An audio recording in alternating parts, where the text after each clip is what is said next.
হয়েছে একদিন আগে, আপনারা সবাই জানেন 30 মে বাংলাদেশ ক্রিকেট বোর্ডের নবনির্বাচিত প্রেসিডেন্ট হিসেবে দায়িত্ব গ্রহণ করেছেন বাংলাদেশের প্রথম টেস্ট সেঞ্চুরিয়ান, প্রথম ওয়ানডে বিশ্বকাপের অধিনায়ক, বাংলাদেশের অনেক প্রথমের সাথে জড়িত যেই নামটা আমিনুল ইসলাম বুলবুল। আমিনুল ইসলাম বুলবুল দায়িত্ব গ্রহণ করার পর বাংলাদেশের এই পার্টিকুলার ক্রিকেটার সাবেক অধিনায়ক দায়িত্ব গ্রহণ করার পর অনেক দিক থেকে অনেক আশাব্যঞ্জকতা শুরু হয়েছে। প্রথম কারণ যেটা, সেটা হচ্ছে আইসিসিতে, মানে এই দায়িত্ব গ্রহণের একদিন আগেও তিনি আইসিসিতে কাজ করতেন।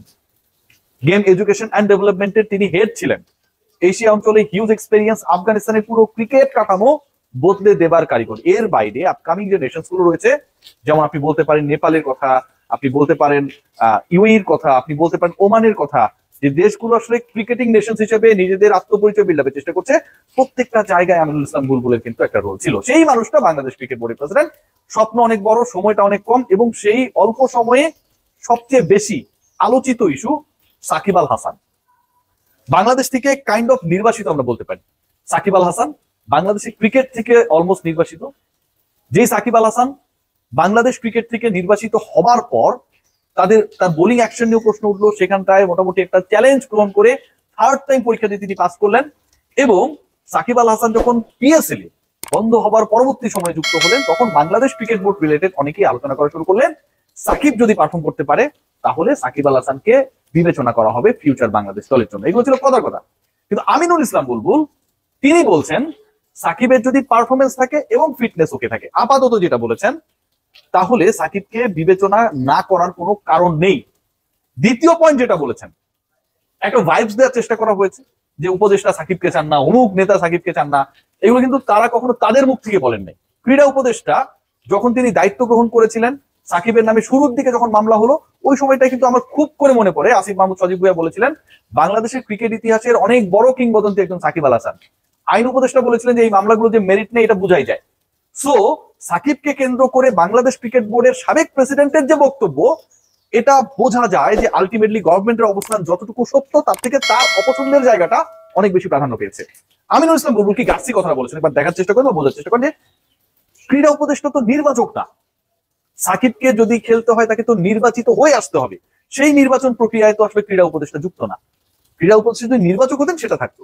নাম্বার 2, তিনিই বলছেন, আমিনুল ইসলাম বুলবুলই বলছেন সাকিব আল হাসান বাংলাদেশের ক্রিকেট ইতিহাসের কিংবদন্তি, তার মতো কেউ না। অফিসিয়াল প্রেস কনফারেন্সে যেই মানুষটা সরকারের প্রতিনিধি হয়ে বাংলাদেশ ক্রিকেট বোর্ডের দায়িত্ব নিয়েছেন, কারণ তিনি কাউন্সিলর হয়েছেন এনএসসি থেকে, পরিচালকও হয়েছেন এনএসসি থেকে, ন্যাশনাল স্পোর্টস কাউন্সিল, তাই মন্ত্রণালয় দ্বারা পরিচালিত মন্ত্রণালয়ের একটা অঙ্গ সংস্থা। সেখান থেকে নির্বাচিত আমিনুল ইসলাম বুলবুল যখন আলোচিত সাকিব আল হাসানকে কিংবদন্তি আখ্যা দেন, আলোচিত সাকিব আল হাসানকে নির্বাচন প্রক্রিয়ায় আনার কথা বলেন, আলোচিত সাকিব আল হাসানের ফিটনেস এন্ড পারফরমেন্সটা যেন ভালো থাকে সেই আশাবাদটা ব্যক্ত করেন, এটা একটা ভালো ভাইবস দেয়। দেখুন 3 মাস তিনি কাজ করবেন, হয়তো 4 মাস, হয়তো 5 মাস, 2 মাসও হতে পারে, কিন্তু আমিনুল ইসলাম বুলবুল এই জায়গাটা এসছেন তার একটা ফুটপ্রিন্ট ক্রিয়েট করার জন্য। অল্প সময়ের মধ্যেও যে অনেক কিছু করা সম্ভব, বদলে দেওয়া সম্ভব, ভাবনার জগতে, চিন্তার জগতের যে পরিবর্তনগুলো বাংলাদেশের ক্রিকেটে অন্য একটা পর্যায়ে নিয়ে যেতে পারে, সেই ব্যাপারগুলো আমিনুল ইসলাম বুলবুল আলটিমেটলি আমার কাছে মনে হয় এখানটায় বাস্তবায়ন করতে চান। খেয়াল করে দেখবেন খুব ইন্টারেস্টিং একটা পয়েন্ট এখানটায়। আমিনুল ইসলাম বুলবুল দায়িত্ব নেওয়ার পর যারা সাকিব ফ্যান রয়েছেন, যারা সাকিবকে বিট করেন, অথবা যারা সাকিব রিলেটেড নিউজগুলো আসলে দর্শকদের কাছে পৌঁছে দিতে পারেন, তাদের মধ্যে আমি যেহেতু প্রত্যেকটা কমিউনিটির সাথে জড়িত, একটা কিন্তু আশার সঞ্চার হয়েছে যে তিনি চাওয়াজি করে কোনো কিছু বলবেন না, বলার জন্য কোনো কিছু বলবেন না। সরকারের সাথে, উপদেষ্টার সাথে, এনএসসির সাথে যদি আর্গুমেন্ট করার প্রয়োজন পড়ে, ওইখানটায় গিয়ে যদি লজিক্যাল ডিসকাশনের প্রয়োজন পড়ে, আমিনুল ইসলাম বুলবুল সেটা করবেন। পরেরটা পরে সেকেন্ড পয়েন্ট যেটা, দেখুন বাংলাদেশের এখনকার সিচুয়েশন প্রায় দেখবেন যে এয়ারপোর্ট থেকে, বিভিন্ন বন্দর থেকে, হ্যাঁ, অনেককেই ধরা হয় যে পালিয়ে যাবার সময় ধরা পড়লেন অমুক দলের অমুক নেতা। সাকিবও কিন্তু কোন একটা দলের এমপি না ছিলেন, সেই সাকিব আল হাসান যিনি বাংলাদেশে ঢুকতে চান, আসতে চান। পার্থক্য জায়গাটা বোঝার চেষ্টা করুন। অন্যরা যখন সবাই ভেগে যাচ্ছেন, জীবন বাঁচানোর চিন্তা করছেন, সেই সাকিব আল হাসান বাংলাদেশে আসতে চান। কেন আসতে চান? বাংলাদেশের হয়ে খেলতে চান, আবারও জাতীয় দলের জার্সি গায়ে জড়াতে চান। এই যে বাংলাদেশ দলটার এখনকার সিচুয়েশন, মিডল অর্ডার বলে কোনো কিছু নেই, আমরা কোনো বাহাতি স্পিনার ছাড়াই খেলছি পাকিস্তানের বিপক্ষে। বাংলাদেশে বোলিং আক্রমণ নিয়ে নানা প্রশ্ন তৈরি হচ্ছে, বাংলাদেশে ব্যাটিং ডিপার্টমেন্ট নিয়ে কনফিডেন্সহীনতা প্রকাশ্য। বাংলাদেশের হয়ে সর্বোচ্চ রান করে সর্বশেষ ম্যাচে তানজিম হাসান সাকিব 50 রান যদি বাদ দিয়ে দেন 144 থেকে, বাকি ব্যাটসম্যানরা সবাই মিলে 100 রান করতে পারে না। এই যে একটা অবস্থা, you need someone's performance, you need someone's presence. Shakib Al Hasan কি সেই ক্যারেক্টারটা হবে?